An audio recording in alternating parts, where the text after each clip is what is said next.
Climate czar John Kerry is dedicating his every waking moment to saving the earth, saving mankind. And while he's doing that, he's polluting a lot. He's polluting much, much more than basically anybody else on Earth. But it's very important that he do that so that he can save the Earth. He has no choice. On that issue, pollution, I understand that you came here with a private jet. Is that an environmental way to travel? If you offset your carbon, it's the only choice for somebody like me who is traveling the world to win this battle. I negotiated the Paris Accords for the United States. I've been involved in this fight for years. I negotiated with President Xi to bring President Xi to the table so we could get Paris.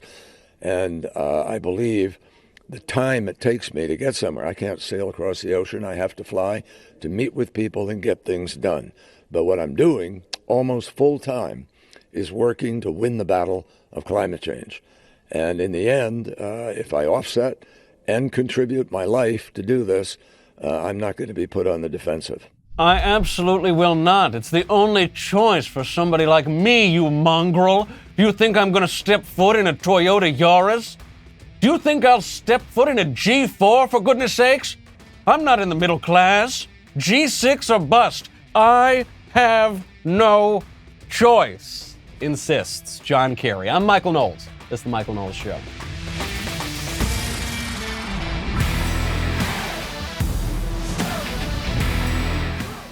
Welcome back. He has no choice. My favorite comment yesterday from Olivia V., who says, AOC encouraged the BLM rioters, instructed them on how to avoid arrest. That's all true. So she needs to stop her whining about the Capitol rioters. Well, there's certainly a glaring double standard there. Maybe we could learn something from the left. Maybe we'll get to that in just a little bit. First, we have to prepare ourselves to even see what the left is doing. And I've just realized all year long I have to be prepared. That's why I have ReadyWise. ReadyWise is the leader in emergency food supplies. Their emergency meals include freeze-dried fruits and vegetables for convenient on-the-go nutrition and new adventure meals for hiking, camping, and other outdoor activities. ReadyWise products are proudly made in the USA, and they make being prepared simple and affordable. Order online and have nutritious meals shipped directly to your doorstep. When preparing ReadyWise meals, all you need is 4 cups of water. The water does not even need to be hot. You simply pour the food into the water, you stir, you cover. 15 minutes later, the meal is ready. Some meals can even be prepared directly in the pouch, eliminating the need for additional supplies. If 2020 and early 2021 has taught you anything, it should be that it's good to be prepared. Be prepared. It's peace of mind. This week, my listeners can get 10% off at ReadyWise.com when entering Knowles10 at checkout or by calling 855-453-2945. ReadyWise has a 30-day no questions asked return policy. There is no risk in taking the initiative to get you and your family prepared today. That is ReadyWise, ReadyWise.com, promo code Knowles10 to get 10% off. Go prepare yourself, prepare your family for any sort of emergency. Go to ReadyWise. John Kerry has no choice. You see, he is on this salvific mission, sort of a divinely ordained mission to save the earth. And so maybe he's going to pollute a lot in the process, and he's going to get to enjoy lots and lots of luxuries that he wants to deprive everyone else from having. But it's all for the greater good, because he is just so wonderful that he gets to play by a different set of rules. This is a new hierarchy. He says, I don't think it's hypocritical at all. I'm more special than you are, and so I deserve certain special privileges. And these new hierarchies we're seeing crop up all over the place, particularly with regard to left-wing identity politics, particularly in the realm of race. There was this guy, Umair Haq. Don't know who that is. He's the director of the Havas Media Lab. He blogs at the Harvard Business Review. He's the author of the New Capitalist Manifesto, Building a Disruptively Better Business, and he's some blue checkmark leftist who mouths off on Twitter. He had a tweet that was a little bit radical, I say only a little bit radical, even by left-wing standards yesterday. He said, quote, F off already, white people. You enslaved and murdered whole continents. You have yet to make any amends, and even the good ones among you, this grammar's not top-notch, even the good ones among pretend that's okay. We are still living in that world, and it makes the rest of us so sick and weary and disgusted with you. Now, of course, nothing, not one single thing that he said there is true. He is disgusted. I don't know what has disgusted him, probably his sick ideology. But this is very wrong, and a sensible society would ostracize this person. Right? Since we're now in the business of deciding who ought to have this sort of public speech on Twitter and who ought not to, right now we're in a world where the duly elected sitting president can't be on Twitter, but this guy can. That's crazy. It should be the opposite. This guy should be ostracized. He should not be permitted in polite company anywhere. But we now live in this world in which we're not permitted to make any comment whatsoever about race, unless, of course, it is to attack whiteness, which we are told on the one hand is a social construct, and on the other hand, we're told it is so real that it is sort of the dominant force and evil in the world. This is, of course, the glaring example as to why things like white privilege or white supremacy are just ridiculous, because there is only one racial group that you are not only allowed to condemn publicly, but you're actively encouraged to condemn publicly, and that, of course, is white people. Doesn't sound very supreme or supremacist or whatever to me. Now, you see increasingly liberal white people spouting this same kind of nonsense. There was a guy who went viral on TikTok explaining what a terrible oppressor he is because he's white. Yes, exactly. I am the oppressor. I am racist. Oh my God, he just said he's racist. It shouldn't be this hard, you guys. If you live in America, went to school, participate in the socioeconomic structures, participate in any sort of system, education, business, entertainment, what have you, and you are white, you are indoctrinated, you are oppressive, and yes, you are racist. It is something that we have learned, either consciously or subconsciously, all of us as white Americans. And what we have to do is unlearn that. I'm trying to do the work. Part of doing the work is pushing against dangerous narratives that are counterintuitive to that unlearning, like white people are also oppressed by racism. We're not. We are the oppressors. That's the point. You should be doing the unlearning too. Do the work. Do the work. He has all of it's almost like a parody. He has all of the various characteristics of a sort of liberal caricature. My first reaction listening to this guy is, why should I pay attention to a word he says? He's a vile racist. He's a terrible oppressor. Well, if he really believes he's this terrible oppressor, how dare he mouth off in public? He needs to sit down. He needs to go away and let other people who are of the more blessed races or whatever come out and tell people what to think. He continues to oppress me with his words. My second thought, of course, is that this kid couldn't oppress his own cat. You know, he doesn't seem particularly intimidating to me. But he is showing us something that the left talks about a lot, which is that you'll hear the left describe conservative women as having internalized misogyny. So yeah, they're women who contradict the leftist feminist narrative, but we shouldn't listen to them. We should completely ignore what they have to say because they are victims of their own false consciousness. This is a Marxist category, a Marxist concept that has existed for a very long time. You see the same thing with race. You'll say, well, we shouldn't listen to Ben Carson. We shouldn't listen to Clarence Thomas. We shouldn't listen to Tom Sowell. We shouldn't listen to any black person with whom we disagree here on the left because they have internalized racism. And this is usually used in a very cynical way.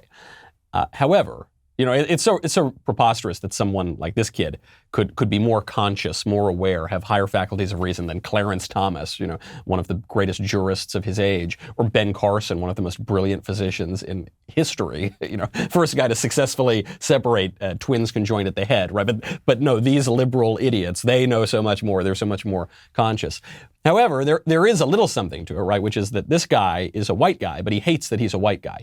He hates his identity because of his skin, because of this sort of happenstance of his birth. He hates himself and he feels bad and he is clearly in a lot of angst. That's a big problem, and it is now being encouraged with the force of the state. You know, there is one example of legal racial discrimination in the country. There's only one. And it's called affirmative action. And it disadvantages white and Asian applicants to universities, and it gives an advantage to black and Hispanic and some other applicants to universities. A group of Asian students sued Harvard over this, and the suit didn't really go anywhere.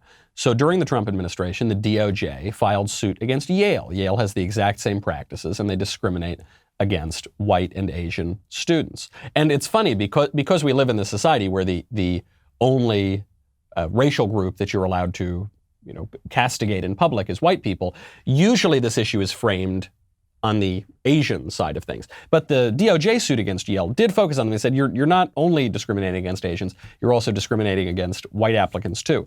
So now that we have a new presidential administration, the Biden DOJ came in, they dropped the case. So they said, whatever Yale is doing to white and Asian students, forget about it. It doesn't matter. And for a moment, let's focus on the Asian students, because I understand that whiteness in America evokes all of these images because it's so in our popular culture. But focus again, first, like we were doing with the Harvard suit, focus again on the Asian aspect of it. You now have some admissions officer at Yale who's going to call up, some Vietnamese immigrant and say, I'm sorry, Mrs. Pham, I know you've been working very, very hard since you immigrated here, and I know you've made very low wages and you've been slaving away in some menial job, and your son has been working very, very hard to do well on his SAT to get into Yale. But sorry, his spot has to go to someone else. Maybe that other student is richer. Maybe that other student has had more advantages. Maybe that other student comes from a more stable background, but he's got the favored skin color, and your student, Mrs. Pham, has a disfavored skin color, and so he doesn't get to go to Yale. Sorry, that's the way things work. Obviously deeply unfair. We can all recognize that as unjust. Anyone who is in the sensible middle, all the way to conservative, can recognize that. And yet, that is not just in the popular culture. That is not just something we're going to overcome by winning back the culture. That is in the law. That is a legal system of discrimination that we have in the country. Some people are the elect. Some people get to play by a different set of rules. Some people get special advantages, like John Kerry. That white kid screaming at all of us while he talks about how white people are oppressors. It does kind of remind me of John Kerry a little bit. Listen, don't listen to those oppressors. Just listen to me, John Kerry. Goodness gracious. Do you think John Kerry has ever worked on his own car? I don't think he has. Not a chance, right? However, you can work on your own car. You can get your own auto parts, and you can save a whole lot of money doing so. Head on over to Rock Auto. That was a pretty good segue. I liked that segue.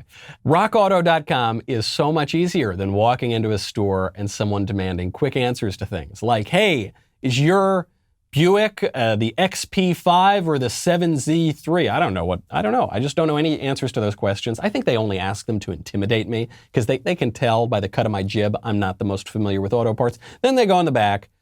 They go online. They don't have the part, right? So they go online, they order the part, probably from Rock Auto, then they charge me twice as much. You can skip that hassle. You have access to RockAuto.com at your desk or in your pocket.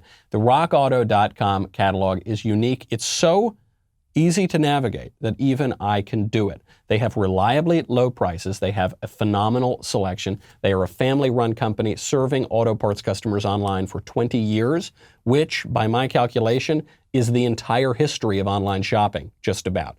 So you can really trust these guys. Go to rockauto.com right now. See all the parts available for your car or truck. Then write Knowles, Knowles, in their How Did You Hear About Us box so that they know we sent you. Head on over. Great family company. Great way to get auto and body parts.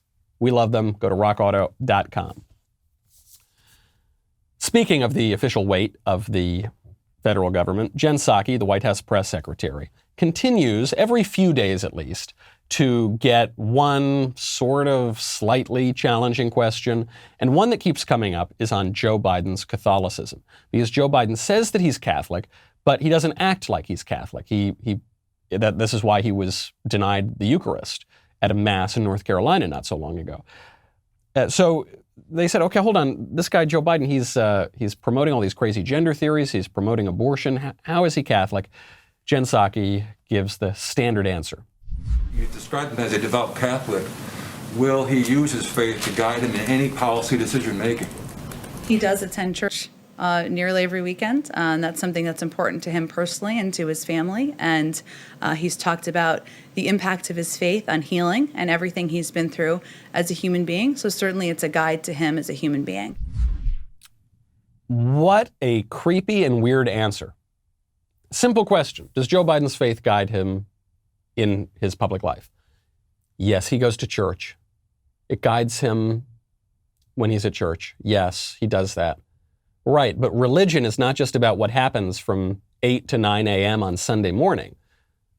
Religion is supposed to infuse your entire life. It is supposed to orient what you do. Everything you do has this ultimate goal of knowing God and enjoying Him forever, to quote the Catechism.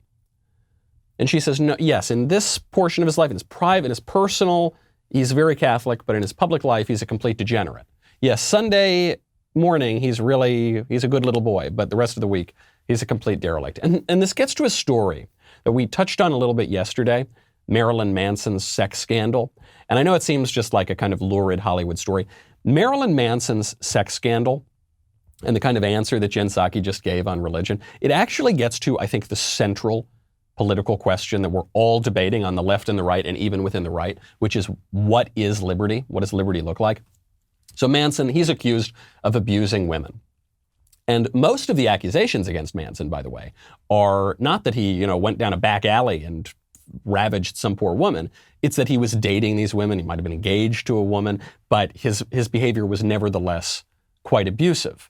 There was an old guitarist who toured with Manson who said, quote, "I'm sorry to everyone on this podcast right now who doesn't like this, but that guy, he's amazingly talented, but he's effed up and he needs to be in check and he needs to get sober and he needs to come to terms with his demons. He is a bad effing guy."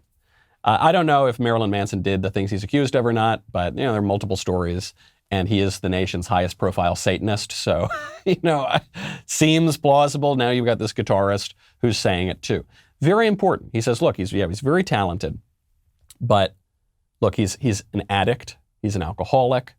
He's not totally in control of himself. He has demons, and he needs to come to terms with that. He's a bad guy. Yesterday, when we were talking about this, we described how there are goods that are higher than consent. How in kind of modern liberal society, we just say, well, look, if people consent to something, they can do whatever they want. Then it's totally hunky-dory. They can consent to do the grossest, filthiest, apparently most sinful things in the world. But as long as they consent, then we're all good, right? But the Marilyn Manson stuff, actually the Me Too movement generally, raises some questions here. Because the kind of abuse that Marilyn Manson's ex-girlfriend was describing, where he's like tying her up and beating her and yelling horrible things at her, she consented to it, I guess, right? She said, okay, you can tie me up and do whatever. They did it a lot of times. However, it's still wrong. Even if they consent to it, it's still wrong. So where this brings us is to this central political question. What is liberty? You've got the kind of modern lib version of liberty, where they say liberty is just being able to do whatever you want. You can do the grossest, filthiest, most sinful things in the world. Your ability to be able to do that is liberty. Right? Our founding fathers disagreed with this. They made a distinction between liberty and licentiousness. They said, yeah, it's not liberty to go look at porn. It's not liberty to go do sinful things. But the modern lib view is, yeah, it's just do whatever you want, right? The Christian view of liberty and the classical view, even non-Christian view of liberty, is completely different. The Christian view is that the man who sins is a slave to sin. The Christian view of liberty is that if you do whatever you want, if you even do sinful things, not only is that not liberty, that actually destroys your liberty. That actually makes you a slave. And the non-Christian classical view, the sort of ancient Greek view, talk to old Uncle Aristotle, is extraordinarily similar, which is that we attain liberty by practicing the virtues. That's why we educate ourselves. This is where the term liberal education comes from. You have to make sense of your liberty. You have to tame your base passions. You need to stop practicing vice. You need to start practicing virtues. And only then will you be fully in command of yourself. You're not a slave to all your passions, and you can be free. The classic example of this, the perfect example, is the drug addict, right?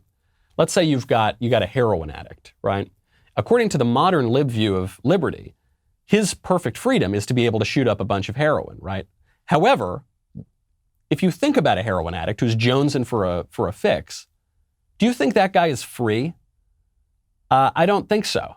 I think if you go up to that heroin addict who's really jonesing for some more heroin and you ask him to do anything, he'll do it because he has compromised his free will. He just wants the heroin. He's not in his right state of mind. He's not in control of himself. If you hold the classic sort of Christian or even classical pre-Christian view of liberty, then this modern obsession with consent doesn't make any sense. Because, and actually this is something the Me Too movement kind of understands. They don't know that they understand it, but they're kind of touching on it. When someone like Evan Rachel Wood, Marilyn Manson's ex-girlfriend, or some of these other women, or other women in the Me Too movement, when they say, sure, I consented to have the guy tie me up. I consented to have him beat me. I consented to have him scream terrible things at me. I consented to go to Harvey Weinstein's hotel room. I consented to do it again and again and again. But he manipulated me. He controlled me. He brainwashed me. He tempted me with Hollywood movie roles. I wasn't, even though I consented, I wasn't in control of myself. I wasn't in possession of full liberty. Right. This to me is the key. This to me is the admission, even by liberals and leftists who don't know that they're admitting it, that the kind of modern, fashionable, liberal view of liberty is just BS. Because they're admitting, they're saying, no, in order for me to be truly free, I need to not be addicted to heroin. I need to not be following my base passions. I need to not be degraded in this way. I need to be practicing virtues, not pursuing vices. I need to be in full possession of my liberty. Good. I'm glad. I hope conservatives, while we're kind of, skeptical of a lot of the Me Too excesses, I hope we can take that lesson and point it to the left and say, right, exactly.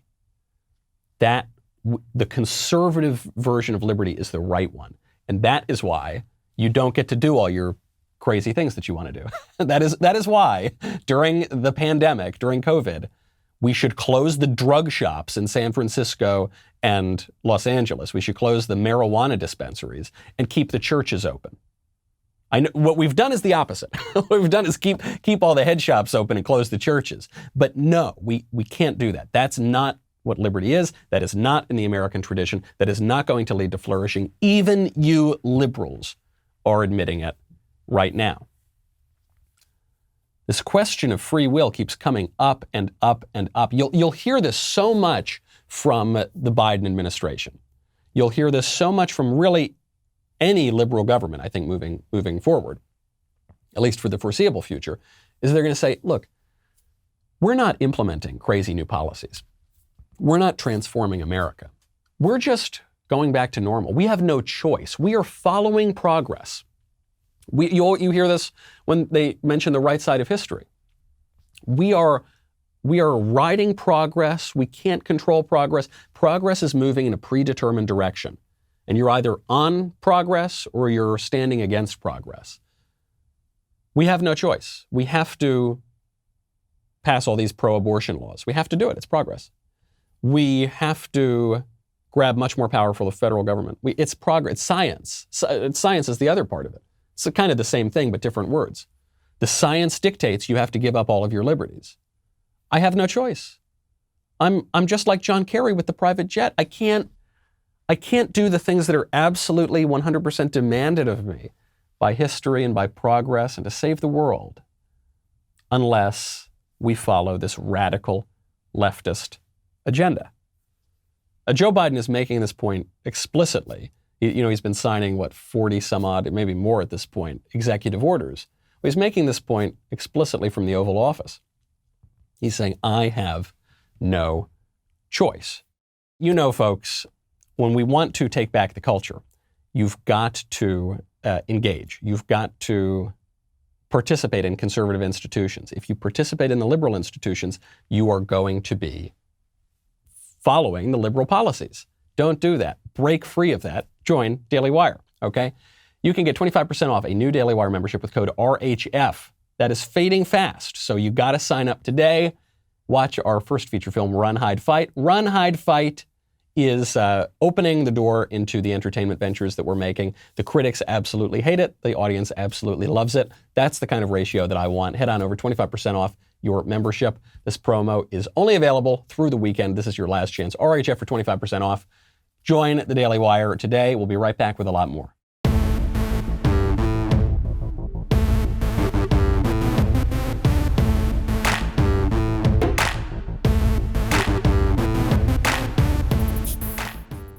Joe Biden is not making new law. Joe Biden is fixing bad policy. What does that mean? Absolutely nothing. But Joe Biden says it with a straight face. I want to make it clear, there's a lot of talk, with good reason, about the number of executive orders that I have signed. I'm not making new law. I'm eliminating bad policy. What I'm doing is taking on the issues that 99% of them, that the last president of the United States, issued executive orders I thought were very counterproductive to our security, counterproductive to who we are as a country, particularly in the area of immigration. I'm not making new laws. I'm eliminating bad policy. As though the country is governed by progressivism and liberalism. And then accidentally, this guy Donald Trump managed to make it into the White House. And that was wrong, and that was illegitimate. And he had all these sort of illegitimate bad policies there that Joe Biden is now going to undo. Well, that's not making a new law, because the law, the true law, is liberalism and progressivism. The illegitimate thing was what Trump did. So 42 executive orders? No, it doesn't matter. That's nothing, because he's just eliminating bad policy. Obviously, that's a meaningless statement. If you change the policies from the previous administration, you change them when you go into office, you are effectively making new law. Now, what he's saying is, look, laws, they're made in Congress, and then I'll sign them, and there's that process. I'm just doing executive orders here, but I'm not making new laws, and I'm fixing the policy. Well, more and more of our laws are made out of the White House. And the reason for this is that the actual institutions that govern our country on a day-to-day are the administrative institutions, which are executive agencies. So this is why I defend executive orders, actually. I don't defend his stupid executive orders, his bad executive orders, but I do defend good executive orders, because if you want to harness the groups that are actually governing the country, well, right now, the way to do that is through executive order. Certainly more so than in Congress, because Congress is an absolute clown show. You know, I called this yesterday. You know how much I hate to say I told you so. But Alexandria Ocasio-Cortez came out, and she made these big claims. She's been calling Ted Cruz and Josh Hawley murderers because she said they sent insurrectionists to come murder me at the Capitol Hill riot. And she said, you know, I'm a victim of sexual assault. This is the first time we'd heard of this. And when I heard all these people coming for me, this was very traumatic, and Cruz needs to resign now. And you say, no aspect, no connection here between these random thoughts follows logic or is persuasive in any way. But I said, look, I wish that Alexandria Ocasio-Cortez were the kind of person that I could believe, but she is such a pathological liar. She has been caught lying not just about massive political questions, but even about her own biography. She lied. She pretended to have been raised in the Bronx. She wasn't. She was raised in a very fancy suburban town. I know this because I grew up in the town right next to her, the poorer town next to her at the same time. I said, I just can't believe her. Maybe she could say a true thing, but there is no reason to assume that anything she says is true. So turns out I was right. She said, AOC, that she was nearly killed during the Capitol riot. People were yelling for her, banging on doors, coming down the halls. Turns out the person who was yelling for her and banging on the walls and on the door was a police officer who was there to protect her. Here's the harrowing moment. I immediately realized that I shouldn't have gone into the bathroom. I should have jumped in the closet. And so I opened the door when all of a sudden I hear that whoever was trying to get inside got into my office. And then I realized that it's too late. That it's too late for me to get into the closet. And so I go back in and I hide back in the bathroom behind the door. And then I just start to hear these yells of, "Where is she? Where is she?" And I just thought to myself, they got inside. They got inside. They're here now. We know, we've seen on Twitter that they've been around the Capitol, and so now they've gotten inside. Now, how do we know that this person was a rioter, or was not a rioter? Why should AOC have known that the person who was knocking on her door was not a rioter? Well, that's because she wasn't in the Capitol. AOC, how did I not realize this at the time? AOC was not even in the Capitol when the rioters entered. She was in an office building down the street. And I should have known this. You know, members of Congress spend most of their time in office buildings that are not at the Capitol. They're down the street. They're like a 5 to 7 or 8 minute walk away from the Capitol. Now I figured, well, joint session, maybe she was in the Capitol, but we'd heard maybe they were evacuated, maybe AOC wasn't even there at the time, who knows? She was not there when they entered. She was not there for any of it. Completely made up. And she's been saying now for weeks that she first said that almost half of Congress was killed, even though no members of Congress were even injured. Unlike, say, the congressional baseball game when the Bernie bro almost killed Steve Scalise. She said she feared for her life. She had her life flash before her eyes, all these sorts of things. She has been insinuating, if not outright saying, I haven't followed every statement she's made, but she's certainly been heavily insinuating, and I guess implying, necessarily she's implying that she was at the Capitol, that she would have been there, and she wasn't.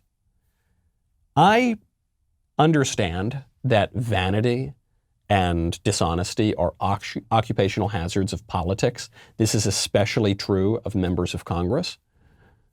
However, this chickie is a stone-cold liar. She lies like a sociopath.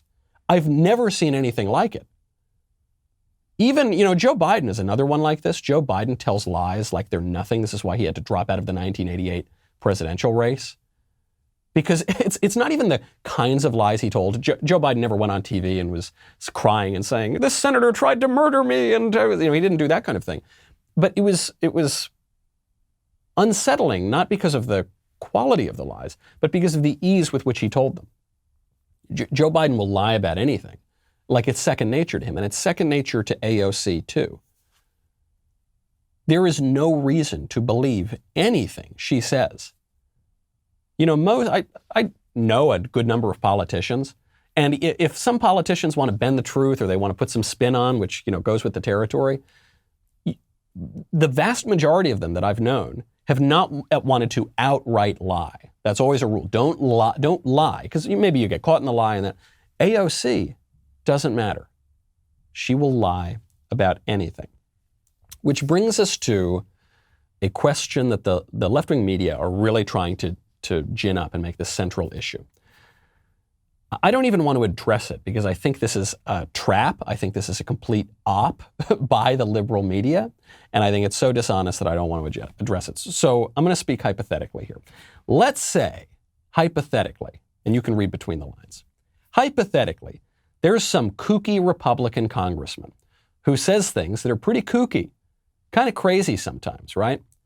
And this congressman is a total backbencher, really has no power whatsoever, and is not a thing. And the only reason that anybody would even maybe have heard this congressman's name is because CNN and MSNBC and the Democrats and left-wing commentators keep trying to make a big deal out of the kooky things this congressman has said. Do we think it is wise, prudent, in the interest of the Republican Party or the conservative movement or the country to take the bait and make a big deal out of this person? I don't think so. Whatever kooky, crazy, disreputable things this Republican hypothetical congressman might have said pale in comparison to things that AOC has said, or Ilhan Omar, or Rashida Tlaib, or Maxine Waters, or Hillary Clinton, or Nancy Pelosi, or Kamala Harris. All these people who have actively encouraged violence, who have told people how to, actually my favorite comment from yesterday mentioned this earlier. We discussed it in the show. AOC told people how to avoid getting arrested when they would go riot.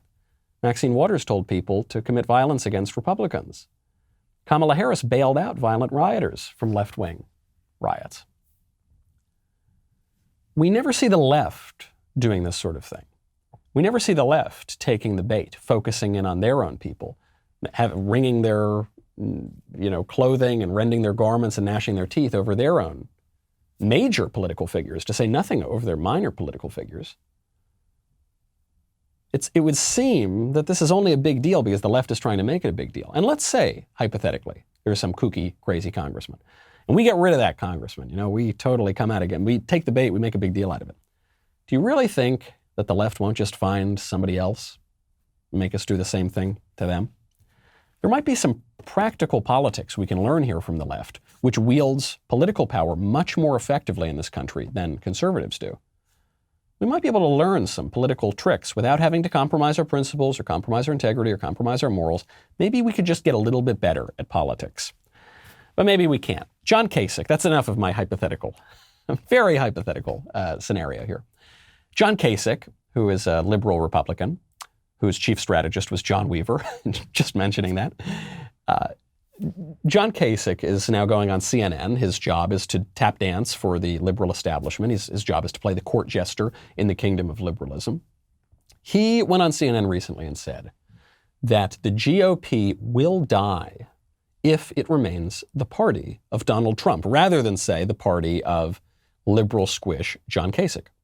I did so many things down there that were conservative, and now these guys are off on some, I don't even know where they are. They're on some crazy tangent here to get themselves power. But that's the point. They are the Republican Party now, Governor. The House Republicans are very much representative of a very large chunk of the GOP. And until they,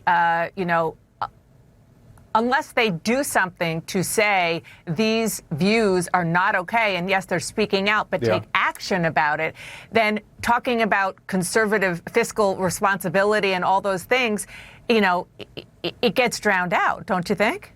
Dana, I agree with that, Dana, but here's the thing. This gets back to what's going on inside the party. Is it a Trump party? Is it not a Trump party? I will tell you this. If it stays a Trump party in the long term, it will not be successful. It will begin to die. Frankly, it's been dying already because a lot of people have left the party.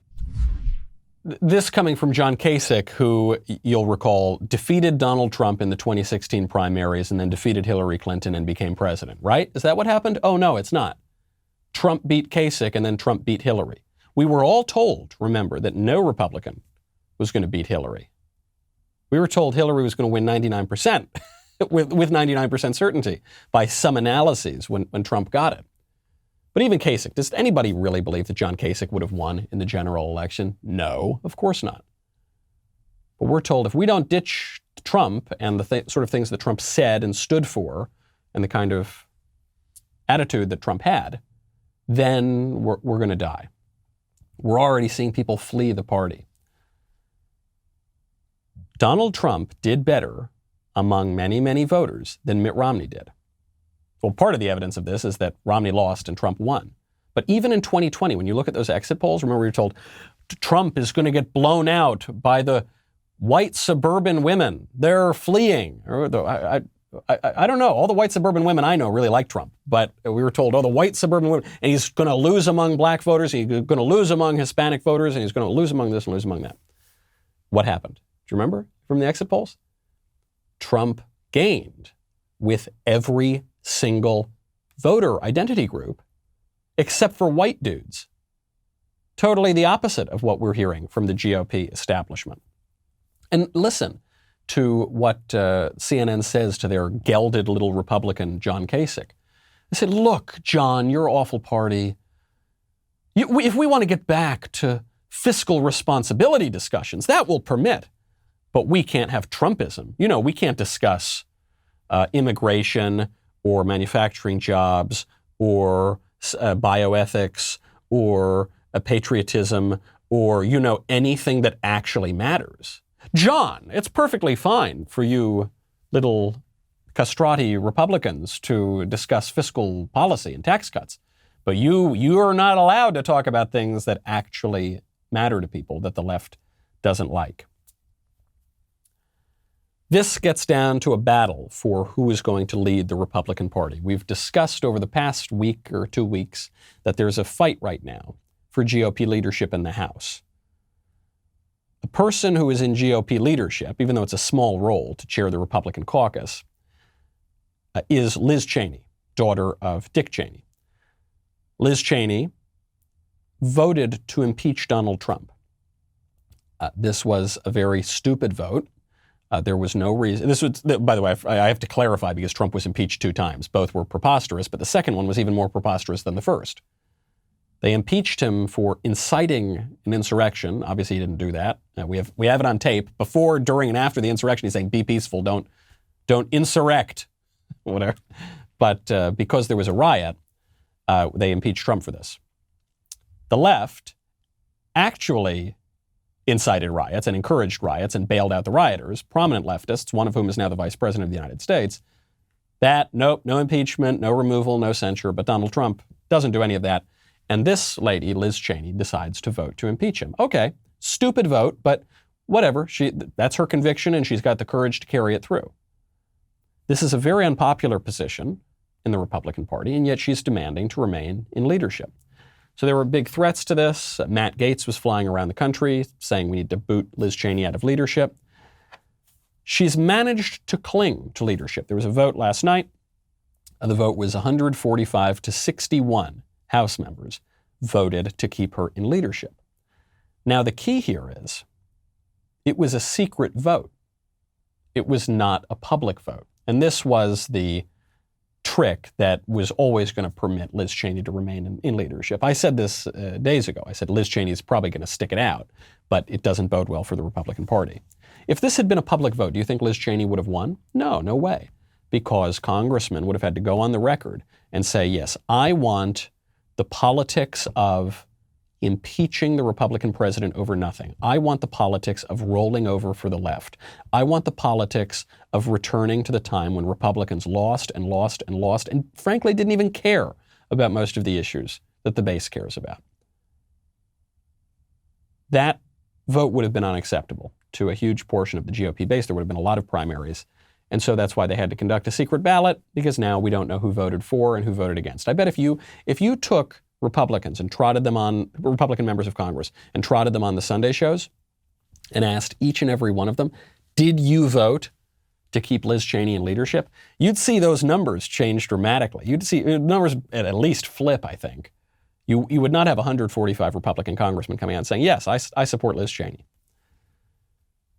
But they've kept her in this position, and this is only going to allow the divide to fester. A lot of it getting down to the things we've been talking about. What is liberty? Are we going to be a party that just stands for nothing? You know, we have no substantive vision. We just stand for do whatever you want. And the only thing we can all agree on is tax cuts, but otherwise we can let the left impose their moral vision on the country. That's kind of the old way of the last 20 years. It's not even the old way of the last 50 years. Conservatives used to have a backbone. They used to stand up for this sort of thing. Last 20 years, they kind of lost their gumption. Or are we going to be the party that has a substantive moral vision, that has an actual political plan for the country and that's willing to wield power? If we can't resolve that question, if we can't resolve it in the right direction, then the left is just going to keep on keeping on, and they're going to be glib and they're going to be shallow, and it's going to be the party of Jen Psaki, the White House press secretary, but they are going to continue to govern. It's going to be the party of Joe Biden, where he says, I'm not doing anything new, I'm just returning to normal, and progress is going to move forward. You saw this, Jen Psaki said this the other day. She was asked a question about Space Force. This is a branch of the United States military that was announced under President Trump. Obviously, Trump didn't come up with the plan for Space Force. This had been in the works for many years. And Jen Psaki was asked, hey, what's going on with Space Force? And her answer was to giggle and just make a glib comment deriding this entire branch of the military. Soon. They ask whether the president has made a decision on keeping the scope of Space Force. Wow, Space Force. It's the plane of today. It is an interesting question. I am happy to check with our Space Force point of contact. I'm not sure who that is. I will find out and see if we have any update on that. Wow. Oh, look at that. Listen to this guy. He's talking about Space Force. Next he's going to be asking about the Navy. I don't know. When I handed you guys all out the list of questions that you were permitted to ask me, Her Royal Highness, that wasn't on there. So get a load of this guy. Yeah, no, whatever. It's kind of an interesting question. I'll circle back because I don't have the answer to anything. So this didn't play very well, even among Democrats. This was a little bit too far. So Jen Psaki was asked to apologize, and of course she did not. The top Republican on the House Armed Services Committee is asking you to apologize for some of the comments that you made yesterday in the briefing room about the Space Force. Will you apologize? I did send a tweet last night. You may not all be on Twitter. Maybe they're not on Twitter. That said, we invite the members of Space Force here to provide an update to all of you on all of the important work they're doing, and we certainly look forward to seeing continued updates from their team. But big picture here, I mean, does the Space Force have the full support of the Biden administration, or is the president at some point perhaps going to try to get rid of it or in some way diminish it? They absolutely have the full support of the Biden administration, and we are not revisiting the decision to establish the Space Force. The desire for the Department of Defense to focus greater attention and resources on the growing security challenges in space has long been a bipartisan issue, informed by numerous independent commissions and studies conducted across multiple administrations. No apology, of course, just this kind of slightly toned down, but still similar glibness. Yes, we've invited the Space Force, so they can give us an update if they want. Yes, it was in the works for years. It's absolutely fine. No, I'm not going to apologize because I am going to play by a different set of rules. I am the elect. Listen to me. How dare you? How dare you ask me to apologize?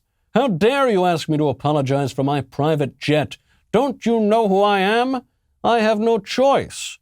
The arrogance, the absolute evasion of accountability, that is government by the anointed, at least as far as they see it.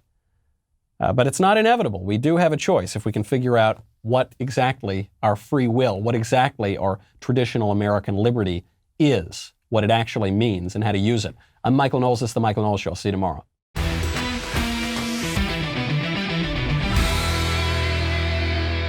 The Michael Knowles Show is produced by Ben Davies. Executive producer, Jeremy Boring. Our technical director is Austin Stevens. Supervising producers, Mathis Glover and Robert Sterling. Production manager, Pavel Vidovsky. Editor and associate producer, Danny D'Amico. Audio mixer, Mike Coromina. Hair and makeup by Nika Geneva. And production coordinator, McKenna Waters. The Michael Knowles Show is a Daily Wire production. Copyright Daily Wire 2021. Today on The Ben Shapiro Show, Alexandra Ocasio-Cortez was not in the main Capitol building during the January 6th riots, but her story is still the one leading the news, and the fact-checkers are defending her against all adversaries. That's today on The Ben Shapiro Show. Tune in.